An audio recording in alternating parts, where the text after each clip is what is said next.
जय श्री कृष्णा। राधे राधे। अगर आपने भी इस बार पुत्रदा एकादशी का व्रत 10 जनवरी शुक्रवार को रखा है तो उसका पारण भी हमें शुभ मुहूर्त में और अच्छी तरह से करना चाहिए। तो आज के वीडियो में हम यही सब कुछ जानने वाले हैं। एकादशी व्रत को सभी व्रतों का राजा कहा गया है। एकादशी का व्रत करने से हमारे सभी पाप नष्ट हो जाते हैं और हमें सुख समृद्धि की प्राप्ति होती है। तो देखिए, साल भर में कुल 24 एकादशियाँ होती हैं और हर एकादशी में भगवान को अलग अलग भोग प्रिय होता है और अलग अलग भोग ही उन्हें लगाया जाता है। तो आज की पूजा में आप भगवान को कौन सा भोग अर्पित करें जिससे आपके द्वारा की गई पूजा पाठ, आपके द्वारा अर्पण किया गया प्रसाद भगवान को पसंद आए और वो आप पर अपनी कृपा बरसाएं।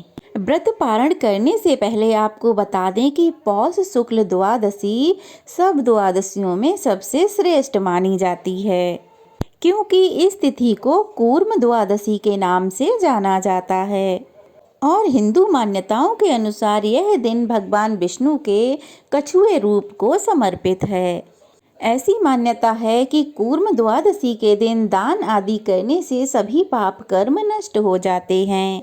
साल 2025 में कूर्म द्वादशी 11 जनवरी 2025 को मनाई जाएगी, यानी इसी दिन पुत्रदा एकादशी व्रत का पारण भी किया जाएगा।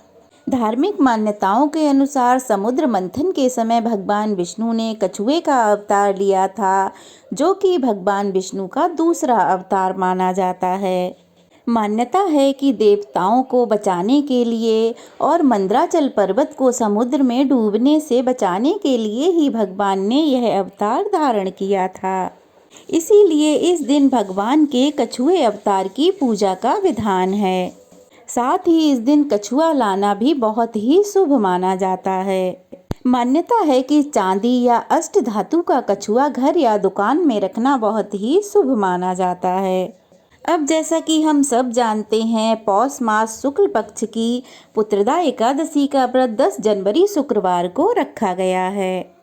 पुत्रदा एकादशी का व्रत संतान प्राप्ति की कामना से या संतान की दीर्घायु और उज्जवल भविष्य की कामना से रखा जाता है। एकादशी तिथि 9 जनवरी गुरुवार को दोपहर 12:23 से प्रारंभ हुई और 10 जनवरी शुक्रवार को सुबह 10:19 पर समाप्त हुई और फिर द्वादशी तिथि 10 जनवरी शुक्रवार 10:20 से प्रारंभ हुई और 11 जनवरी शनिवार सुबह 8:21 तक रहने वाली है। इसके बाद से ही त्रयोदशी तिथि प्रारंभ हो जाएगी और 10 जनवरी सुबह 10:20 से हरिवासर का समय भी प्रारंभ हो जाएगा। अब जान लेते हैं द्वादशी तिथि के मुहूर्तों के बारे में। तो 11 जनवरी शनिवार को ब्रह्म मुहूर्त रहेगा सुबह 5:38 से 6:26 तक। सूर्योदय होगा सुबह 7:14 पर और सूर्यास्त होगा 5:55 पर। प्रातः काल की पूजा का शुभ मुहूर्त रहेगा सुबह 5:54 से 7:15 तक। शुक्ल योग इस दिन सुबह 11:49 तक रहेगा। बाद में ब्रह्म योग प्रारंभ हो जाएगा। राहु काल सुबह 9 बजे से 10:30 बजे तक रहेगा। राहु काल के समय कोई भी नया या शुभ काम करने से बचना चाहिए, लेकिन आप राहु और केतु की शांति के लिए पूजा पाठ कर सकते हैं या फिर काली चीज़ों का दान कर सकते हैं, जैसे कि काला कंबल हो गया, काले तिल हो गए। इसके अलावा आप लोहे का दान भी राहु काल के समय कर सकते हैं। हरिवासर का समय 10 जनवरी शुक्रवार को शाम 3:30 पर समाप्त हो जाएगा, यानी जिस दिन आप एकादशी का व्रत रखेंगे उस दिन शाम तक हरिवासर का समय समाप्त हो जाएगा। हरिवासर के समय कभी भी व्रत नहीं खोला जाता है, लेकिन हरिवासर के समय जो जितनी भगवान विष्णु की पूजा करता है या उनके मंत्रों का जाप करता है, मानसिक रूप से भगवान की पूजा करता है, कथा श्रवण करता है, उन पर भगवान विष्णु की विशेष कृपा होती है। व्रत पारण हमेशा शुभ मुहूर्त में ही करना चाहिए और इस बार पुत्रदा एकादशी व्रत का पारण यानी 11 जनवरी शनिवार को आपको करना है, सुबह 7:14 से लेकर 8:21 तक। तो आप लोग इसी बीच में अपने व्रत का पारण अवश्य ही कर लें। सुबह में आप पूजा कर सकते हैं, दान कर सकते हैं, लेकिन जो भी आपको अन्न ग्रहण करना है, भोजन ग्रहण करना है, वो आपको पारण मुहूर्त में ही करना चाहिए। द्वादशी तिथि के दिन विधि विधान से आपको भगवान की पूजा करनी चाहिए, तुलसी माता की पूजा करनी चाहिए। जो भी नैवेद्य आपको अर्पित करना है वो स्नान करके पहले ही तैयार करके रख लें और इस दिन आपको भगवान विष्णु के बाल स्वरूप यानी कि लड्डू गोपाल की पूजा करनी चाहिए।